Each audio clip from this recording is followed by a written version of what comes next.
At T-Mobile, our critical mission is providing unparalleled 5G coverage for when connectivity is mission critical.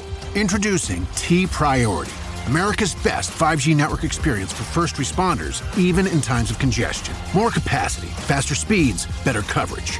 T-Priority from T-Mobile, built for tomorrow's emergencies, ready today. Discover more at t-priority.com. For qualifying organizations on eligible rate plans, coverage not available in some areas and may be impacted by emergencies. You are tuned in to the Foul Weather Podcast, the forecast to your next successful hunt. Coming to you from the home office, Jack's Reef, New York. The success of the duck hunters organization that advocates for us all? What is a mild stretched polar vortex? That rain that the Southeast needed? And your migration forecast. All that and more on this week's episode of the Foul Weather Podcast. We thank our every week listeners. You know who you are. Those that never miss a single migration forecast episode each Monday morning. Y'all are as ate up as me about ducks, duck biology, and duck migration. You know where the ducks are at before the ducks know where they are at. Think about that. You know where the ducks are at before the ducks know where they are at. Our dedicated weekly listeners can pick the best days to hunt because the Foul Weather Podcast forecasts fresh ducks hot from the north. Shoot the ducks from the north before they know where they're at. I'm your host, Dr. Mike, coming to you from the home office in Jack's Reef. Whew, still stale ducks. But another stretched polar vortex. But is it stretched enough to cause duck migration? As a reminder, we produce the only duck migration forecast available. All other migration reports are just that, reports. They tell you where ducks were yesterday or very often last week. We use mathematical models to forecast duck migration each week from October to January for the Central, Mississippi, and Atlantic flyways. We drop episodes each Monday morning for the next week so you know what days are best to hunt fresh ducks. So as predicted by the Foul Weather Podcast, duck hunting last week got really stale in most areas throughout the United States. If you had some great hunts, kudos to you. But for most of us, it was a super slow week with warm temperatures, little to no snow, and a lot of southerly winds. The highlight of the week was really that rain for the southeast U.S. The start of that El Nino trend, I think, which we hope continues, right? That should fill some impoundments and help kind of provide new habitat for ducks to move around a bit. Some of you probably had some good shooting just because, ducks don't have many choices this year. It's been, dry, super dry. But while okay for duck hunters for a short time, it can also lead to stale ducks that learn to kind of sit out your guns and feed at night or feed on off hunting hours or, spend their time more so on refuges when there's that much pressure and there's just not a lot of choices around. Again, though, as predicted by the Foul Weather Podcast, we didn't think these rains that are expected to be produced by El Nino conditions in the southeast U.S. would really manifest themselves until sometime around the new year, which we got pretty close to hitting on the head. Thankfully, some folks got a good dousing of rain this weekend from Alabama over to Florida and up the East Coast, producing abundant habitat for hungry ducks. This was kind of two systems, a trough that came out of the west that brought some snow to the far west near the Rockies, and then rain kind of through Oklahoma, northern Texas, across to the east. This was then joined by a strong low-pressure system moving up from the Gulf over Florida and then kind of up the East Coast. Some of the driest areas, though, in Mississippi got, relatively missed compared to the Far East. But let's hope in the coming weeks that we continue to get another system or two on this, what we'd expect is this wet El Nino pattern for the Southeast to produce some really cool habitat for ducks and maybe some new places for duck hunters as well. So I hope everybody was safe out there that was in the rain and high winds. And if you work to hunt kind of flooded rivers to find ducks, be safe out there, my friends. More later in our migration forecast about a mild stretched polar vortex for the east, but right now I've got to tell you about why everyone should be a member of Delta Waterfowl, and next week we'll cover why everyone should be a member of Ducks Unlimited. Both of these great organizations have done a ton for duck conservation and duck hunters. There's going to be a bunch of naysayers out there that are either in the Delta camp or the DU camp and won't listen. I guess that's fine, but you should.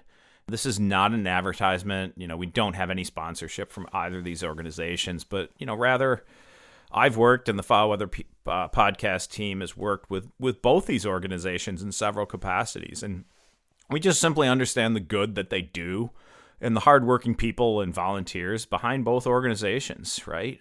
The only reason I'm starting with Delta, and we'll cover Ducks Unlimited next week, is because, I'm trying to stay non-biased, and I just went in alphabetical order, right? Delta comes before Ducks, so that's all it is. So we certainly are not going to retrace all of the history of Delta Waterfowl, but we will provide some basic information on the start of this great organization. Delta traces its roots back to about, 1911. That's debatable by some, as, maybe it was later and such, but, the idea of Delta and everything really started around 1911, so been around for a while. Initially, when James Ford Bell of General Mills started his effort at the Delta Marsh in Manitoba, he brought Aldo Leopold there to Delta, and then Aldo Leopold brought forth Albert Hochbaum to be the first scientific director of Delta. A lot of the first years were really meant and focused on hatching ducks at Delta and trying to replace birds at a 2-to-1. You kind of putting 2 birds out there for every one that James Ford Bell shot. The idea was to replace what you shot at a 2-to-1 ratio. Delta flourished as a place of scientific discovery, surrounded by the idea of understanding waterfowl ecology and management. Really, at this time, it was basics, like about, how many eggs did different species lay. They learned about philopatry, or that ducks come back to the same place. And so Hochbaum wrote about a shoveler that was traveling thousands of miles south, probably down somewhere into the Mississippi Alluvial Valley, the MAV, and then back to the north to Delta in Manitoba each year, and was nesting on the same square foot year after year, right? We didn't know that hens had this capacity to even travel back to the same exact spot like we do now, right? A lot of this we take for granted, had to start somewhere. They learned the basics of waterfowl ecology, how these birds lived and died, and how they thrived or didn't. What drove James Ford Bell was the lack of canvasbacks at the Heron Lake Club that Bell, he was a member and traveling from Minneapolis by train to that club in western Minnesota each weekend. And Bell had seen this decline in canvasbacks and wanted to help. And he was really deeply passionate about duck hunting, kind of the same sentiment, that same feeling that drives Delta Waterfowl and Delta Waterfowl members to this day. In those early years of Delta Waterfowl, discovery of basic waterfowl needs occurred at basically an exponential rate at the Delta Marsh. Hochbaum and his students cataloged much of this information in a book that every duck hunter should read. It's called The Canvasback on a Prairie Marsh. I found this book myself by chance one day as an undergraduate student, and along with a Sand County Almanac by Aldo Leopold, who was the professor that spawned, Albert Hochbaum. He was Albert Hochbaum's mentor. Those 2 books, The Canvasback on a Prairie Marsh and a Sand County Almanac, catapulted really my interest and then career as a waterfowl scientist and kind of love for the duck marsh as an avid duck hunter. I'd say it's without pause that I wouldn't even be here as your host of the Foul Weather podcast without reading these 2 great books. Hochbaum also wrote Travels and Traditions of Waterfowl, which looked more closely at the habits and migration patterns of waterfowl, whereas The Canvasback on a Prairie Marsh was mostly focused on breeding ecology. You can still find both these books without a problem. Search them on Amazon. I don't know if they're both out of print. Canvasback on the Prairie Marsh is much less common than Sand County Almanac, but you can find these as used books just about everywhere still.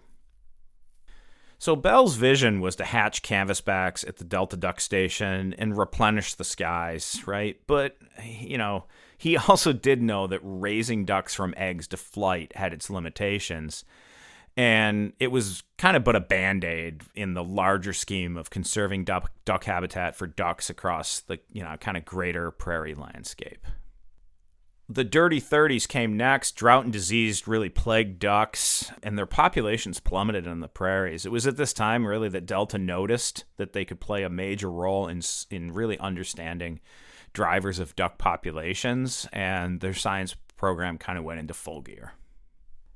As the years progressed, and we are certainly skipping an abundance of great history. If you want all the details, it's cataloged in a book by Paul Waite. It's called Delta Waterfowl, How the Duck Hunters Organization Shaped Waterfowl Conservation in North America. If you want the long history of it, we would be here for hours if I went through all of it. So we are definitely skipping an abundance of great history and great people in between. But we really want to cover the basics of the roots of the organization, the science they produce, the policy, the advocacy for hunters, and why you should be a member. So Delta Waterfowl Foundation was officially formed, years later and became a beacon really for graduate student research on breeding duck ecology. The Delta Field Station at Delta Marsh in Manitoba really formed the flagship location for the organization, but work was now conducted throughout the U.S. and Canadian prairies and beyond, actually. I myself started my career as a waterfowl scientist when I was between my junior and senior year of college and my undergraduate. I worked in Eglin, North Dakota, and Minnedosa, Manitoba over about a month and a half period. I worked under the direction of Dr. Frank Rower, who continues with the organization, and I worked with several graduate student projects and really got a taste of what it was like to kind of do duck research on the big open prairie. Over the years, Delta has spawned just an abundance of great waterfowl biologists. Many of these folks work throughout North America for federal, state, nonprofits, and a ton of university entities as well.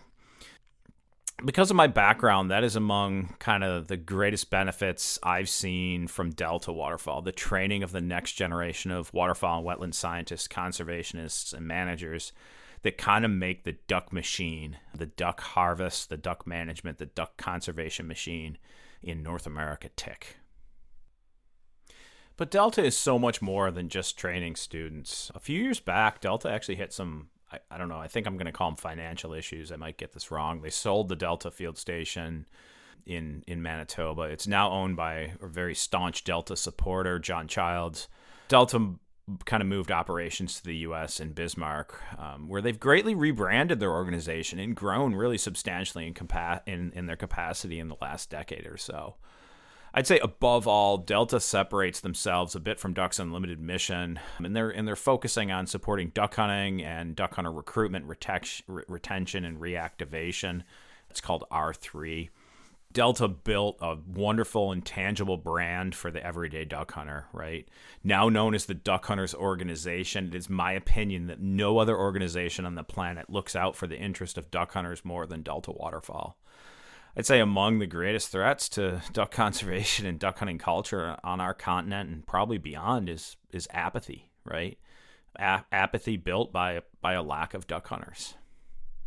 The Foul Weather Podcast team really believes that without duck hunting, much of the wetland conservation and action to sustain wild places for wildlife and people, well, that would have never happened. Non-hunters are just not as passionate. If there's a non-hunter on here right now, which I doubt there's many of you, you're kind of rolling your eyes at that. But, if you had stepped up and found a way to put dedicated funding from your institutions towards conservation, we might be in a better place.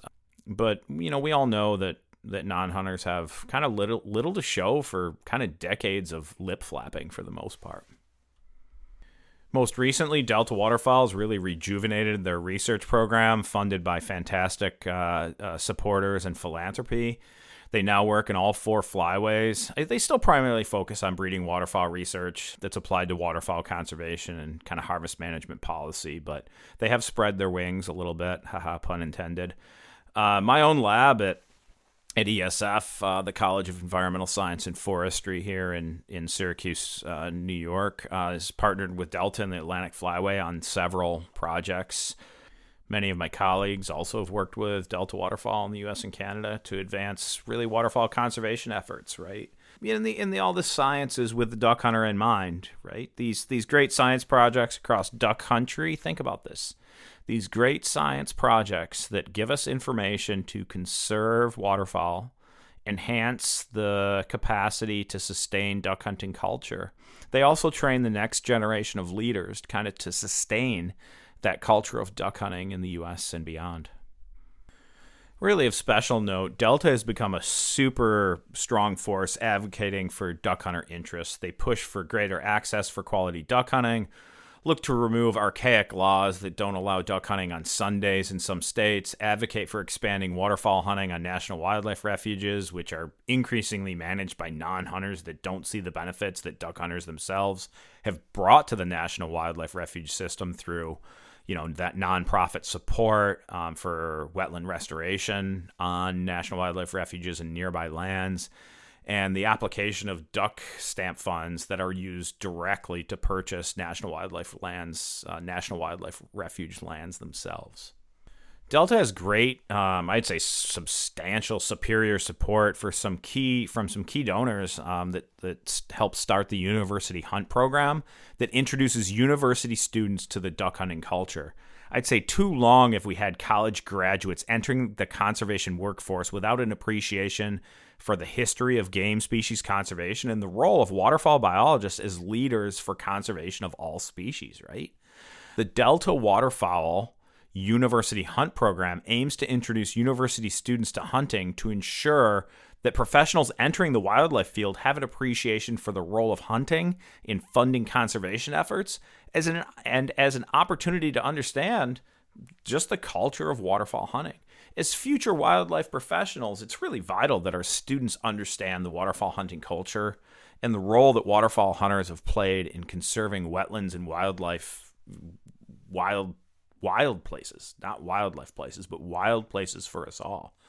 To date, this is super impressive. There are 103 university hunt programs at universities throughout the U.S. and Canada. In 2019, there were only 4. So this program has really gone exponential. Texas alone, right, has 20 universities that are involved in this and introducing students to that culture of duck hunting and its important role for us all. But don't forget that this program also exists at places like Yale, right? Yale University has a Delta Waterfowl University Hunt program. In the state of New York, if you all want to think about New York as a real liberal place, I mean, you've heard me. I grew up in rural New York. I teach at a university that has students from the city, but also from very rural corners of New York. And New York has 3 of these university hunt programs at their universities in New York, including one that I help facilitate.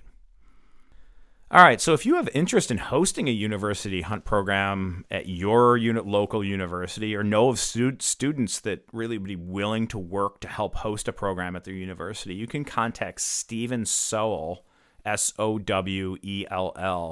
at Delta. You can just look him up. I'm not giving his email address or anything like that out, but they're still building the program. It's continuing to grow. Students that qualify are those that have never hunted or have hunted but never hunted waterfowl, to kind of get new students into this. Make sure that our students leaving universities are not ending up working for state wildlife agencies or the U.S. Fish and Wildlife Service without some knowledge and appreciation for the waterfowl hunting, the duck hunting culture in this country. In January, the Foul Weather Podcast team will actually be hunting with Aiden Flores in Texas, who's now the R3 coordinator for Delta for the state of Texas, where he works with all those 20-some universities. He's also a prior graduate student in my waterfowl lab at ESF, so it's pretty cool. We're going to interview Aiden as part of the kitchen conversations.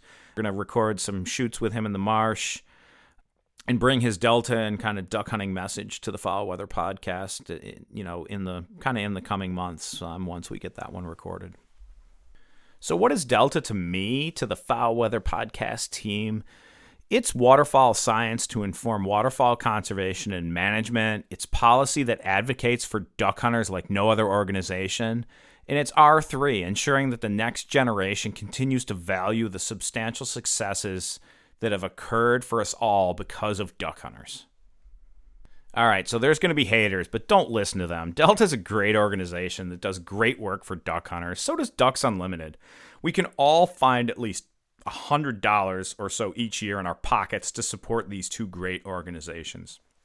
Here's the thing, though. When the migration goes wrong and ducks don't show up at southern latitudes, Delta along with DU, I've heard this from these folks, Delta along with DU have to fend off a giant pile of unsubstantiated claims like, they think that the people think that they just help wealthy landowners grow corn and hold ducks up north. Oh my goodness. This couldn't be further from the truth. Like, what's the benefit of that to anyone, right? Like, that is not a thing that's happening at any measurable scale whatsoever. We're going to cover this topic in mid-January. Maybe I'll do it. We might do it, I don't know, between January and February. Maybe at the end of season.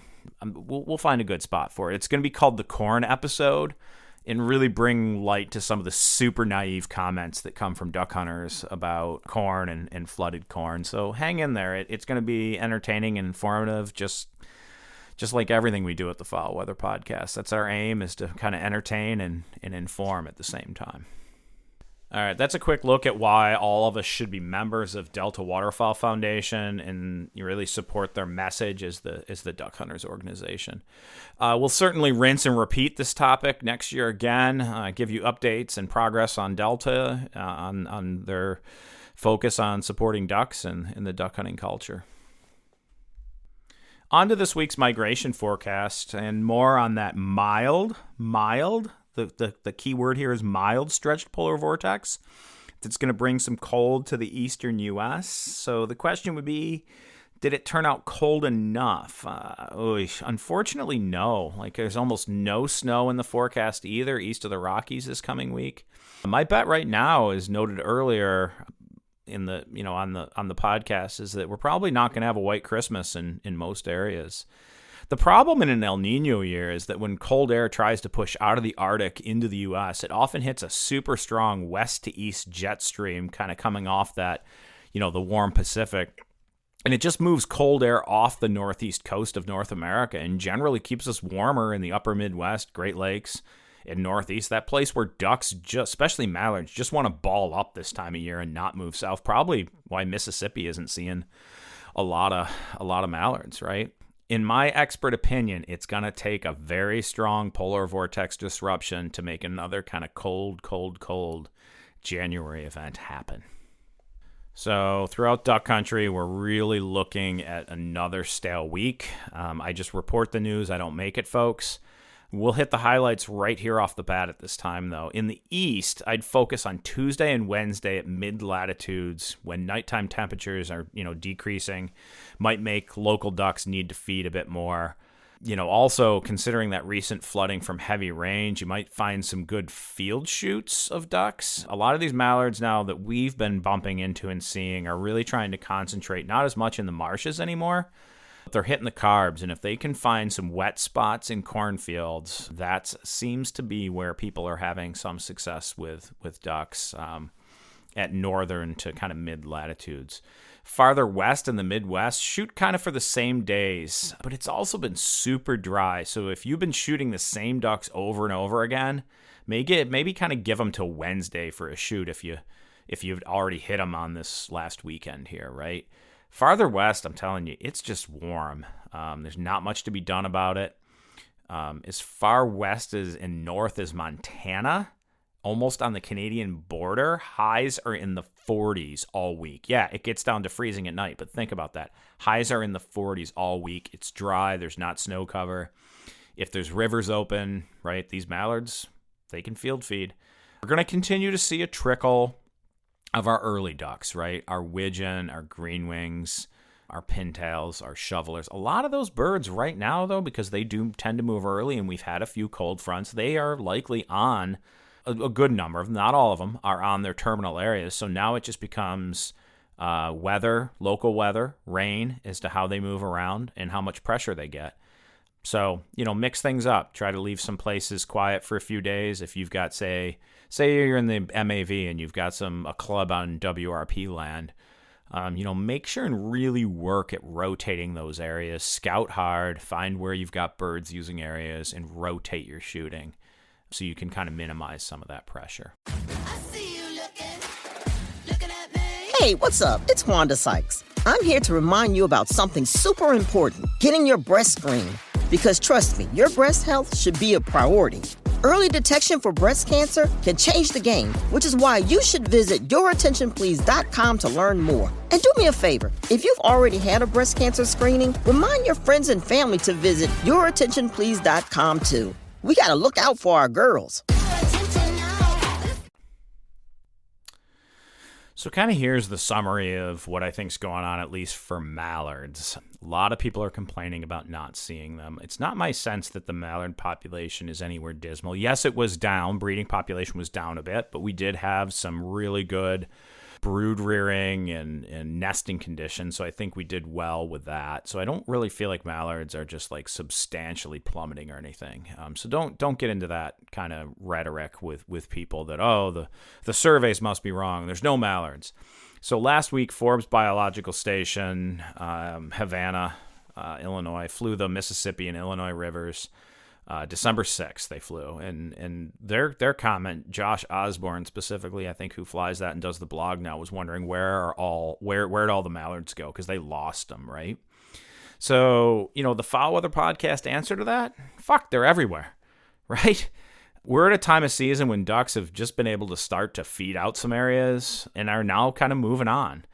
And remember that moving on doesn't automatically mean south. They often they can move east, they can move west up rivers off the Mississippi in search of food. And I think maybe even times they're moving back north. We've been mild enough. I don't like the term reverse migration. Does it happen? Yeah. It's kind of more like a trickle or a random walk of birds just chucking around trying to find food, right? And some of them move a bit north, but they don't go like way, way north most of the time. What's unfortunate, though, is as these ducks run out of food, there might not be, much of more of it out there if we continue to stay really dry, especially in the Midwest. That El Nino wet that we're going to get is going to be in the southeast, but it's not going to be in that upper Midwest region. In fact, that's probably going to stay really, really dry. So as another example, the state of Mississippi just put out their waterfowl survey report, and they're looking at 68% less ducks at this time of year compared to their 5-year average. And that number is even worse for mallards, which are about 75% below the long-term average. Whoa. Ouch. It's just it's a tough year all around, folks, right? But right now, mallards are from Montana to the Canadian Maritimes in the east, to the mid-latitudes in the east, some but few in the deep south of Arkansas, Louisiana, Mississippi, Alabama. So if you have ducks, good for you, but there are no real concentrations right now like some years. This is real typical of kind of an El Nino year with dry conditions where no place right now is great for a duck.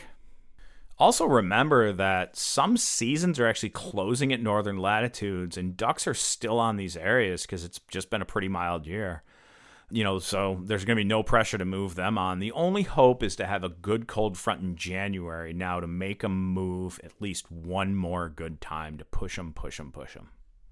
As winter progresses, I think the best we can hope for is rain and floodwaters that redistribute ducks, which will be good for the ducks and duck hunters if you follow them where they're going.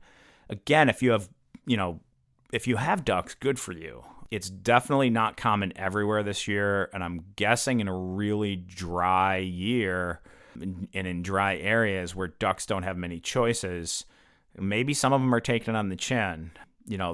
That place and time for a duck is, that taking it on the chin when they don't have a lot of choices and it's dry is kind of also why we have refuges. So hopefully refuges are holding a few birds because we want to send them back strong, right? When they have few choices, it's also great to give them a chance to not get shot, right? Remember that. Here's some sage advice, some sage comment. No duck wants to get shot. I mean, think about that for a second. We have to send some of them back strong, and no duck wants to get shot. All right, folks, so that's it. Stale ducks again for everyone, and likely even getting a little worse on this coming week than it was the week before. We need a good polar vortex disruption, but that's not really in sight from the climatologist I've been chatting with and following. If you got it, use that, new water. If you got that rain, use that new water on the landscape. Find some local ducks that have freshly moved into new areas and give them hell. I'd say do this about midweek. Tuesday, Wednesday are likely kind of your best bets for good days in the Mississippi and Atlantic flyways this week. All right. Also, keep your eyes out. We'll be releasing our first episodes of the Kitchen Conversations and the In the Marsh series, which are conversations with duck hunters in duck country and raw, mic'd up conversations and shoots throughout duck country USA. Spread the word about the Foul Weather Podcast. We produce the only duck migration forecast available. Ducks are going to move. They're going to migrate. Follow us to find out when and where. Remember to share, follow, and rate us for free. We are on Spotify, Apple Podcasts, Facebook, and Instagram. We really appreciate if you take the time to rank the Foul Weather Podcast, and we thank you for your support. Also, look us up on the web at foulweather.co, where you can find episode links, recipes, and additional information about how to support the Foul Weather Podcast. We are the forecast to your next successful hunt. Thanks for listening, and as always, may your skies be filled and shoot straight, my friends.